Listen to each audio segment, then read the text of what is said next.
Police శాఖలో ఎవరికీ రాని అవకాశాలు తనకు మాత్రమే దక్కాయని సిపి సుధీర్ బాబు పేర్కొన్నారు. రంగారెడ్డి జిల్లా ఇబ్రహీంపట్నం 3వ బెటాలియన్లో రిటైర్మెంట్ కార్యక్రమం ఘనంగా నిర్వహించారు.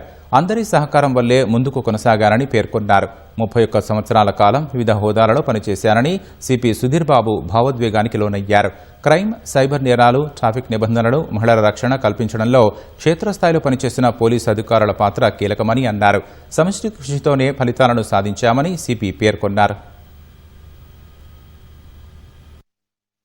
4 సార్లు పోలీస్ కమిషనర్గా పనిచేసే విధంగా నాకు ప్రభుత్వం అవకాశం కల్పించింది. ఇది ఎప్పుడూ నేను ప్రభుత్వానికి ఈ విషయంలో మా పోలీసు ఉన్నతాధికారులకి నేను రుణపడి ఉంటాను. టీంను బాగా పనిచేయించాలి, టీం ద్వారా బెటర్గా పర్ఫార్మెన్స్ మనం అందుకోవాలి, బెటర్ కాంట్రిబ్యూట్ చేయాలనే ఉద్దేశంతో నేను ఉంటాను. ఇటువంటి only you can really perform. ఇప్పుడు అంటాం కదా మనం, ఇప్పుడు ఇంట్లో ఉన్న వంట అన్ని బాగా ఉంటాయి, మనకు ఇక్కడ బయట తింటే అంత రుచికరంగా అనిపించదు. ఎందుకంటే మనకు ఇంట్లో వంట పడినప్పుడు అమ్మ ప్రేమతో చేస్తుంది కాబట్టి